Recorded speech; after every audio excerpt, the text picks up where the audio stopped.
A foolish consistency is the hobgoblin of little minds, adored by little statesmen and philosophers and divines.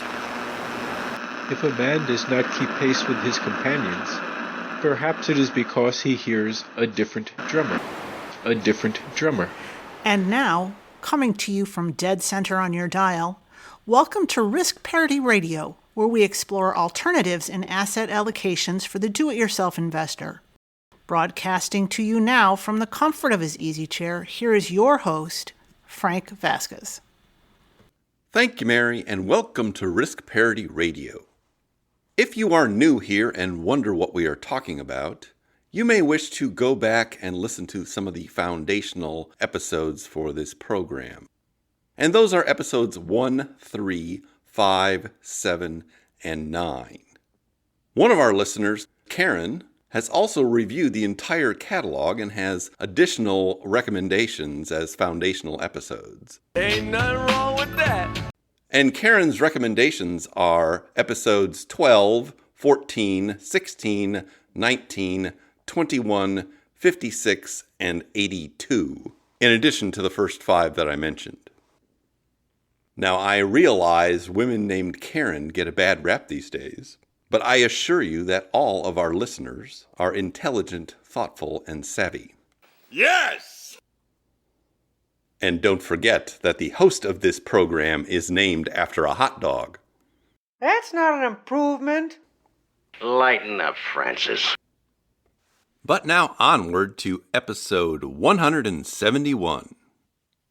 Today on Risk Parity Radio, it's time for our weekly portfolio reviews of the 7 sample portfolios you can find at www.riskparityradio.com on the portfolios page. And it was another one of those ugly weeks out there. Fire and brimstone coming down from the skies.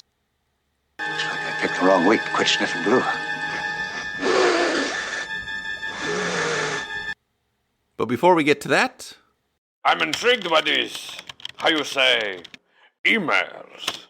and First off, we have an email from Chaz. You cannot break the spirit of a Winchester. My voice shall be heard from this wilderness, and I shall be delivered from this fetid and festering sewer. And Chaz writes, Uncle Frank, thanks again for all your great work. I know listening to your show has helped me build out my own versions of risk parity portfolios, but it's also helped others that I've discussed the principles with. You're impacting people in a great way. Anyway, I'm curious to hear your thoughts on using Berkshire B stock 0.47 market correlation in Portfolio Visualizer in a risk parity portfolio. Since Buffett and Munger have essentially turned the company into a blend of a private equity firm and mutual fund, I'd assume it's at least diversified enough at the individual holdings level to consider. Also, what do you think about the family of mutual funds from Direction that are leveraged 2 times with a monthly reset? They have all of the core traditional asset classes, I believe. Would that reduce the risk around volatility drag with these instruments since the monthly resets are designed for longer-term use? All right, 2 interesting questions here. I guess this Berkshire Hathaway question is timely given they're about to do their annual meeting over in Omaha. Real wrath of God type stuff. But the answer is yes, you could use Berkshire Hathaway as part of your stock allocations in a risk parity style portfolio. It will take a little more work in pairing it up with other appropriate funds. And the reason I say that is because its composition changes over time. So you noted that there was a 0.47 market correlation in Portfolio Visualizer. It actually has a higher correlation now to overall markets, and that's because in the past 8 years or so, it's acquired a very large share of Apple, which is also one of the key components of most large index funds. And that might cause you to reduce the holding of some other fund that also held a lot of Apple stock in it. So as long as you're willing to monitor what it's holding and then review it periodically, perhaps at rebalancing time every year would be more than sufficient. There's no reason why you couldn't use Berkshire as part of your stock holdings in a risk parity style portfolio. And the same is generally true for all kinds of managed funds. You just need to be aware of what is actually in them and how it's changing and then make adjustments to your portfolio based on that. So it can be more work. I don't think I'd like another job. But in a case like Berkshire Hathaway, it's probably not too much work because its holdings just don't change that much and don't change that quickly. The other nice thing about Berkshire, I suppose, is that it does not pay a dividend, and so it's very tax efficient if you're holding it in a taxable account. It also gives you a lot of exposure to property and casualty insurance, which tends to be a value sector that is less correlated with your large index funds than many other things. Now, moving on to these direction funds, these direction mutual funds. I will link to this in the show notes. Direction has a lot of ETFs that are very popular. Most of those are the 3 times leverage varieties or in particular sectors. Its mutual funds are much less popular. And if you look at it, you can probably see why. They are very expensive funds to hold with fees that are between 1.5% and 2% for the most part. And because they are in the mutual fund form, you cannot buy and sell them like stocks or ETFs. And you may have to deal with higher fees depending on whether your brokerage supports those funds or not. But I have not analyzed them specifically or put them in any sample portfolios because I do like to stick with ETFs. So they may work just fine, but you'll have to do some of your own analysis. Surely you can't be serious. I am serious. And don't call me Shirley. Because you know I am retired and I'm not desirous of having another job. It's not that I'm lazy. It's that I just don't care.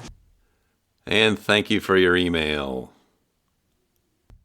Second off, we have an email from Javen. And Javen writes, Hi, Frank. Still loving the podcast.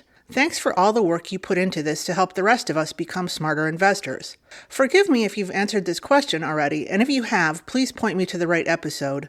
But I'm wondering about the best way to build a risk parity portfolio in a taxable account. Conventional wisdom about asset location would suggest that bonds, REITs, and commodities should not be held in taxable accounts as they throw off dividends that are taxed as regular income.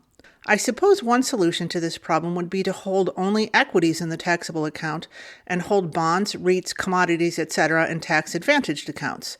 But supposing this is not an option, what would be the most tax-efficient way to build a risk parity portfolio inside a taxable account? Thanks for your insights. Well, Javen, yes, you're generally correct that the place you want to put these things that throw off a lot of income generally is in tax-advantaged accounts. You are correct, sir, yes. Because the general idea is that you put things that either generate capital gains or losses in your taxable account and things that pay qualified dividends in your taxable account, and then you are tax optimized. Now, as to various considerations over different types of assets, first, with respect to bonds, if you are holding primarily long-term Treasury bonds as your bond holding, those actually work fairly well in a taxable account because the income they throw off is a small portion of their actual returns, and where their returns are coming from tends to be capital appreciation or losses and capital depreciation, but those are taxed as long-term gains if you hold the bonds long enough. And so they're pretty tax efficient, actually, and offer some nice tax loss harvesting opportunities given their negative correlation generally with stocks. Another thing you might do is actually swap out something that pays qualified dividends for something that pays ordinary income.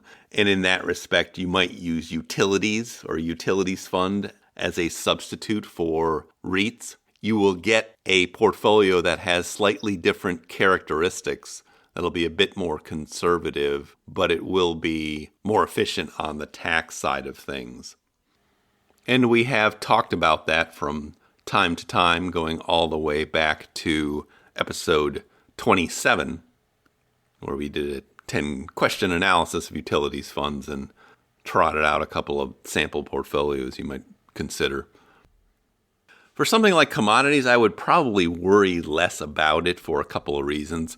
First of all, you're not going to be holding a large portion in any portfolio of pure commodities funds because they are really there to do that one job of providing a buffer in inflationary times when the rest of your portfolio may not be doing so well. You had only one job. So in most years, they will not be generating a lot of income anyway. Forget about it. And dealing with a larger tax bill for that every once in a while just may not be that big a deal, particularly if your holdings of those are relatively small. Some other ideas for that would be to hold the commodities producers, like, say, energy companies. In my experience, that does not work quite as well, and you need to hold more of those in order to get the bang for your buck. So I'm not sure that's really an efficient way to go about things, and it may be more of the tax tail wagging the investment dog, which you really don't want to do. If you are in the very highest tax bracket, I'm talking about people that would be paying the 20% long-term capital gains with annual incomes of over $500,000, you might be interested in things like preferred shares and municipal bonds or some portion of your portfolio. Just bear in mind those will make your portfolio more conservative because they really don't have the kinds of returns that you would expect out of stock funds or other more volatile assets.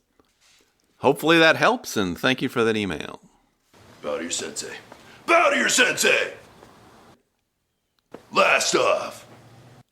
Last off, we have an email from Pankaj, and Pankaj writes, It appears that the portfolios are too U.S.-centric. Is there a reason for not including international stocks? Well, we've talked about this before, but we can talk about it again. The issue here is not so much international stocks per se, but that the common funds that are used in this area are really not very well diversified from U.S. stocks. And so if you take a large fund like VXUS, which is kind of a total hodgepodge international fund of stocks, it actually is very similar to a U.S. large cap value fund because it's holding a lot of things like Nestle and Toyota and Unilever and a bunch of large banks and other large international companies. So if you're going to use international stocks, you really need to be more selective about the fund choices and not gravitate towards those common large funds that people use. What you are really looking for is something that is very well diversified from your large U.S. total market or large cap growth funds.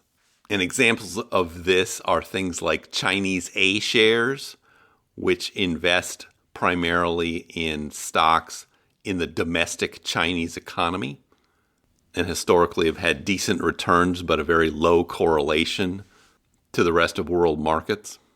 Another couple new entries into this space that look very promising are the Avantis funds, AVES and AVDV. And what those are small cap value stocks. ES is the emerging markets world and DV is the developed world. And both of those have relatively low correlations to your large U.S. stock funds and have a nice pedigree because they're based on the work of dimensional fund advisors over the past 15 or 20 years who's really specialized in developing these sorts of funds and is rolling out its own set of ETFs if it hasn't already. But that is really what you're looking for here is things that have actual low correlations as measured by numbers in a correlation analyzer. This idea that because something is headquartered in some other country that it is automatically diversified is just wrong. Wrong! Wrong? Wrong! Right? Wrong! Wrong! What's far more important are the actual characteristics of the company and what sort of business it is in. Yes! And whether it is truly localized or not, or is just going to be subject to the same market forces and factors that large international companies are subject to. So I don't have anything in particular against international stocks and can use them provided you get the right funds for the job. Well, I like to do the job right. I think that relying on this notion from 15 or 20 years ago that international stocks are automatically uncorrelated with a domestic U.S. fund is just obsolete and mostly wrong. Forget about it. And we know that just by looking at correlation analyzers. Forget about it. And so knowing that it's kind of a mistaken notion, we shouldn't be repeating or doing the same thing over and over again, expecting a different result. That's not how it works. That's not how any of this works. Because it's the 2020s and it's time to up our games here as do-it-yourself investors. That is the straight stuff, oh Funkmaster. And thank you for that email. And now for something completely different. Well, what is that? What is that? What is it? And the something completely different is our weekly portfolio reviews and monthly reviews of the 7 sample portfolios you can find at www.riskparityradio.com. Looking at the past week, it was awful again. Looks like I picked the wrong week to quit amphetamines. Felt kind of like this. Oh, no, not the bees! Not the bees! Ah! Open my eyes! Eyes! Ah! Ah! And in fact, the whole month was awful. Every single day of my life has been worse than the day before it. So that means that every single day that you see me, that's on the worst day of my life. And the whole year has been awful. Wow, that's messed up.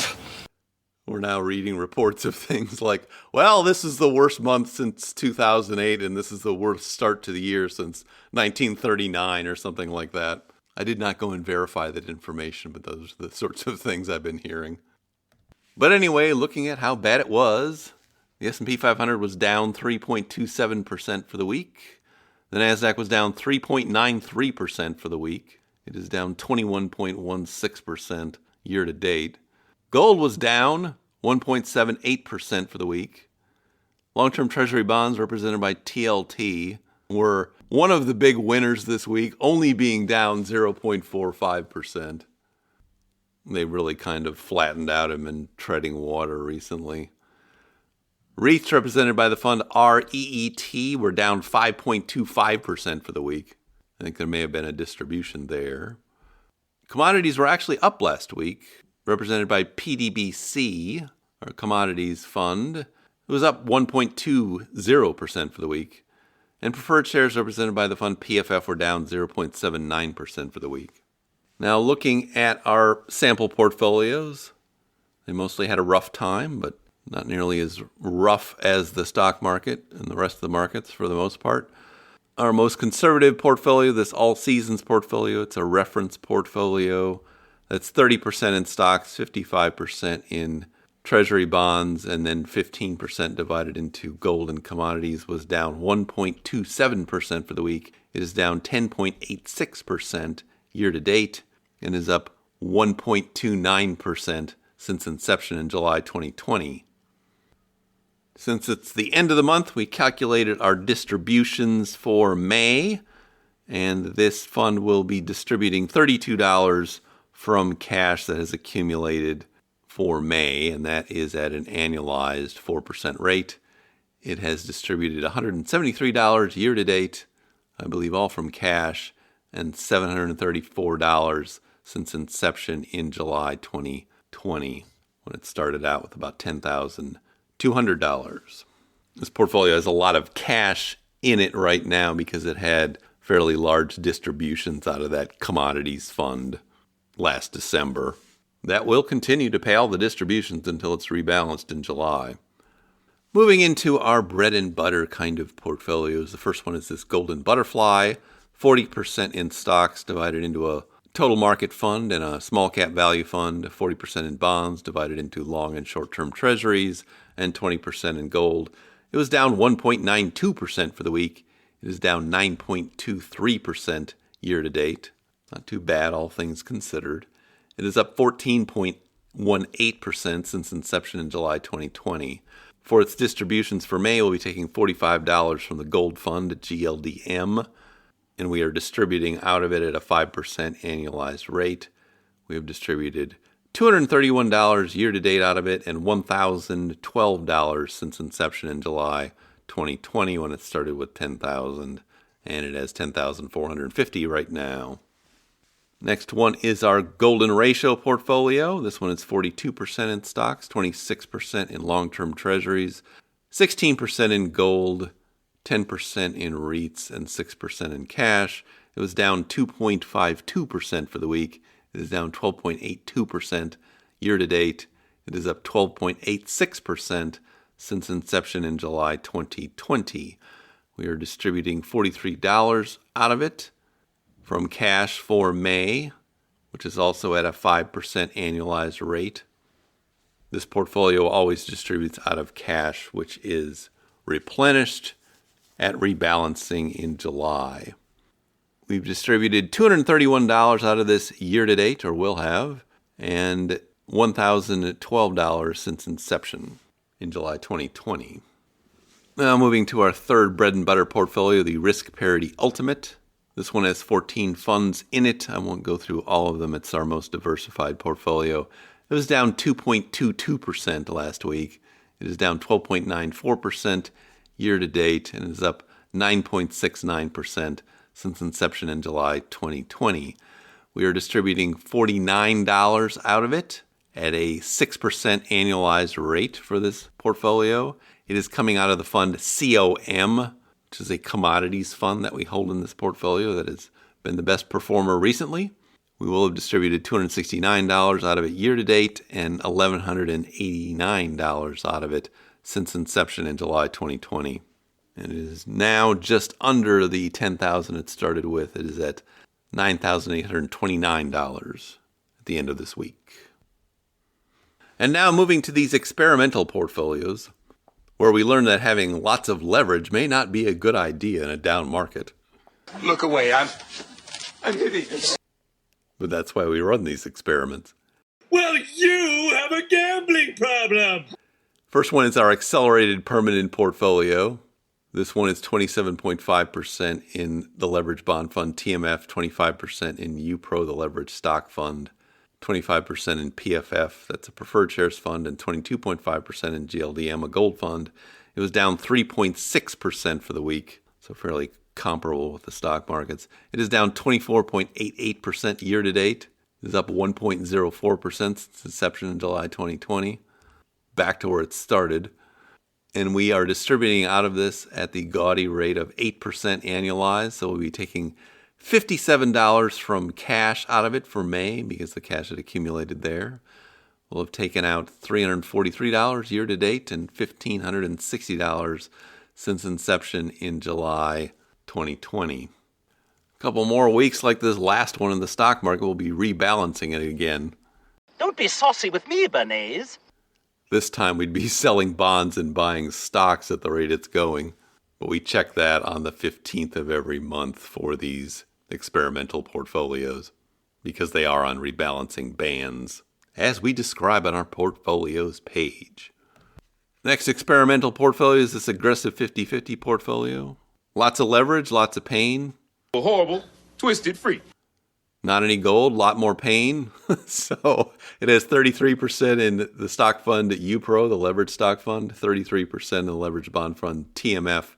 The remaining 34% is divided into PFF, a preferred shares fund, and VGIT, a intermediate treasury bond fund. It is down 3.96% for the week. It is down 32.36% year-to-date and is down 2.04% since inception in July 2020. Went all the way from about a 40% gain at the end of last year to down 2% this year. The man's a goblin. And we will be distributing $55 out of it for May at an annualized rate of 8%. It will be coming from VGIT, the Intermediate Treasury Bond Fund, which is the best performer recently. We will have distributed $352 year-to-date and $1,598 since inception in July 2020. And our last portfolio is the newest one. It's only been around since July of last year. It's It's a levered golden ratio portfolio. This one is 35% in a composite leveraged stock and treasury bond fund called NTSX, 25% in gold, GLDM, 15% in a REIT, ticker symbol O, Realty Income Corp, 10% each in a leveraged bond fund TMF and a leveraged small cap fund TNA, and the remaining 5% is divided into a volatility fund VIXM and a couple of cryptocurrency funds. It was down 3.39% for the week. It is down 14.75% year to date, and it is down 11.09% since inception in July 2021. We will be distributing $50 out of it for May. That's at an annualized rate of 7%. And we're going to take it out of the volatility fund, VIXM, which has performed pretty well in a terrible market like the one that we've had, and is up 15.54% since last July. We will have taken $275 out of it year to date and $472 out of it since inception in July 2021. And so it was the end of a rotten week and a rotten month. Human sacrifice, dogs and cats living together, mass hysteria. We'll be updating the monthly returns in the next couple days here once I get to it. I see that for comparison purposes, the total stock market fund VTSAX was down over 9% last month. The Vanguard Wellington fund was down over 6%. The Vanguard Wellesley fund was down over 4%. Hopefully this will all turn around relatively soon, but we'll be okay even if it doesn't. Okay, everybody chill. Certainly is providing a good test case, that's for sure. But now I see our signal is beginning to fade. If you have comments or questions for me, please send them to frank@riskparityradio.com. That email is frank@riskparityradio.com. Or you can go to the website, www.riskparityradio.com, and put your message into the contact form there, and I'll get it that way. If you'd like to see some more Risk Parity related materials in blog form, please check out Risk Parity Chronicles. That's www.riskparitychronicles.com, which is run by one of our listeners, Justin.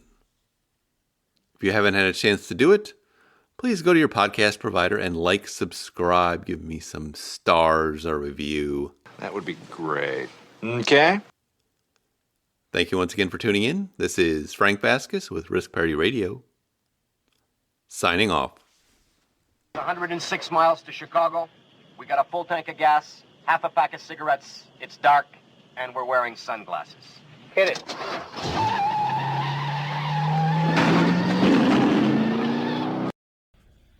The Risk Parity Radio Show is hosted by Frank Vasquez. The content provided is for entertainment and informational purposes only and does not constitute financial, investment, tax, or legal advice. Please consult with your own advisors before taking any actions based on any information you have heard here, making sure to take into account your own personal circumstances.